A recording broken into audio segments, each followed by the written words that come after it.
I want to wish you a Merry Christmas and a very Happy New Year. And I want to say thank you on behalf of thousands and thousands of inmates who have received hope this year, the hope of Jesus Christ, because of your support. I also want to say thank you on behalf of our team for encouraging us, for coming alongside us financially with your prayers and with your volunteer support. We could not do this without you. By now, you should have received this past issue, which came out in November. I sure hope you've received it, but yes, that's been out in the mail. And any day, you should be receiving an end-of-the-year praise report from me, and I hope that it gets there before the end of the year. Evidently, there's a lot of mail floating around out there, but when it does come, maybe it'll come after the hustle and bustle of Christmas. You can take the time to sit and read it. I believe it's all in God's perfect timing, and you can see that how your support has touched lives.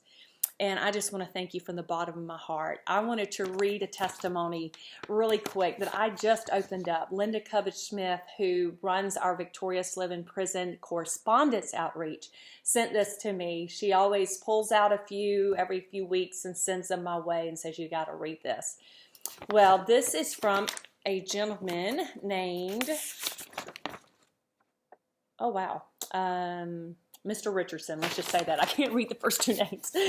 Anyway, it is so precious. It says, Dear Victorious Living, on November 9th, 2020, I opened the Victorious Living magazine for the very first time. It was issue 3, 2020. And the first thing that caught my eyes were the title, Are You an Inmate in Prison That Needs Encouragement? If so, write to Victorious Living Correspondence Team. And so that's one of the ads when you first open the magazine, and that's what caught his eye, which is exactly what we would hope would happen. It says that was what I needed. I needed encouragement. Things were happening in my life that had me asking God, why? Why is this happening? Why am I being lied about and framed by the corrections officers at my camp? Why am I in confinement right now? I requested a Bible through the chapel, and they brought me an issue of Victorious Living also. As soon as I received it, I knew that this was something special, and it was something in it that God wanted me to read. I must admit that every page I turned to was inspiring. Just the titles alone impacted my life. On page number 6, it says, Trust the Lord. He knows the way. While reading that, I was reminded of Proverbs 3, 5 through 6. Thanks, Miss Christie. Then again on page 8, Miss Christie wrote, Fear not, God is with you. Not to mention page 9, when Brother Brandon reminded me to fight the good fight of faith. So much has been going on in my life that I was to the point of giving up. But I kept reading that magazine. And then I came across Mrs. Lisa Appello, and she shared her struggles. Man, what is this book, I thought, talking about Victorious Living. Every story that I read seems to relate in some way, some kind of way, to my life. Then Mrs. Linda Cubbage-Smith says, Everything will be okay, in her title on page 13. That was just what I needed to hear. I knew that I wasn't going to stop reading. Every single story that I've read has ministered to me, including Roy Borges's, and Roy's an inmate in Florida. On page 17, God answers prayers. I stopped and began to pray right then. But as I turned the page, I came to a story by Denise San Miguel about trusting God through trials. Page 18, and then, boy, am I going through trials right now. And then on page 23, Michael Wood says, One step at a time. I know that God was speaking to me through these titles and through their stories. So much has happened in my life. And the more I read, the more I thank God for Victorious Living. And then I see Jeremy Thomas writes, Release your bitter past. My past wasn't identical to Jeremy's, but it was bitter. Thank you, Brother Jeremy Thomas. Some of us struggle with releasing our past, but I know, listen to this, that releasing our past opens room for something good to replace it. And with so many obstacles that the enemy throws in our way, we have to take heed to all of these encouragements. Since being incarcerated, I began to write a book. And he starts talking about the title of it. And it is based on my true story and my life. I haven't shared it with anyone yet, but I plan to one day.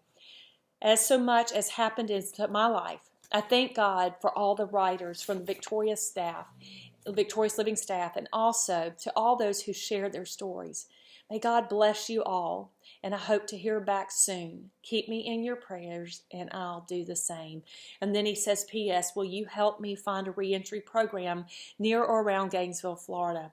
I am getting out within the year, and I would greatly appreciate it if you could help me. And I don't know if you know that our ministry, one of the things we like to do is help inmates as they transition out by connecting them to partners who are going to take care of them and help give them fellowship, give them housing, give them opportunities. Because if you get out and you don't have that Christian support and the resource support, it's going to be very difficult. That's why the recidivism rates are so high.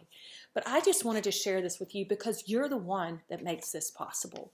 You're the one that sends the finances for us to send this magazine in. Every dollar sends in a copy. And now not only are we reaching English-speaking inmates, but Spanish-speaking inmates as well. This side's Spanish, this side's English. And it's so exciting. I want to encourage you to just continue to come alongside of us. Know that you're making a difference in the people's lives, such as Mr. Richardson's. You are giving him hope. We got a letter or a call from a chaplain the other day thanking us for the magazine because he didn't have any resources to give the inmates, and they have been locked up since March. And so he went to a gentleman in confinement, in the hole they call it, and gave him a magazine. And that man gave his life to the Lord in the hole. And I just want you to know that that magazine that you're sending in is going into places where people can't go. And more than ever, because of COVID, we're able to reach people with the gospel.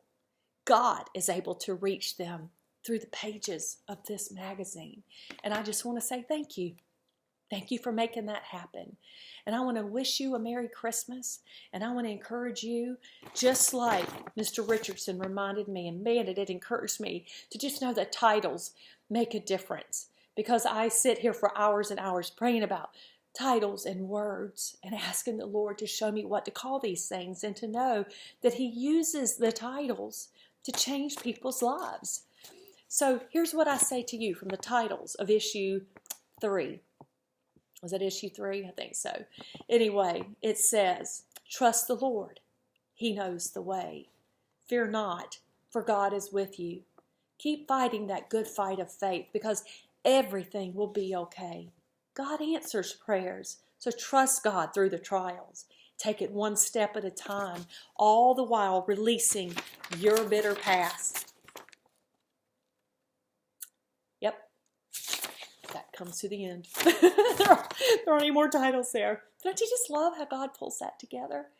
So be encouraged today that you're making a difference. And be encouraged today that the same words that lifted this man up and gave him the strength to keep going on are the same words that can help you too and that can help others. Thank you so much for coming alongside us. And if there's anything we can do for you, or that fly that's buzzing around my head right now, don't hesitate to call us. 352-478-2098. God bless you, and I love you.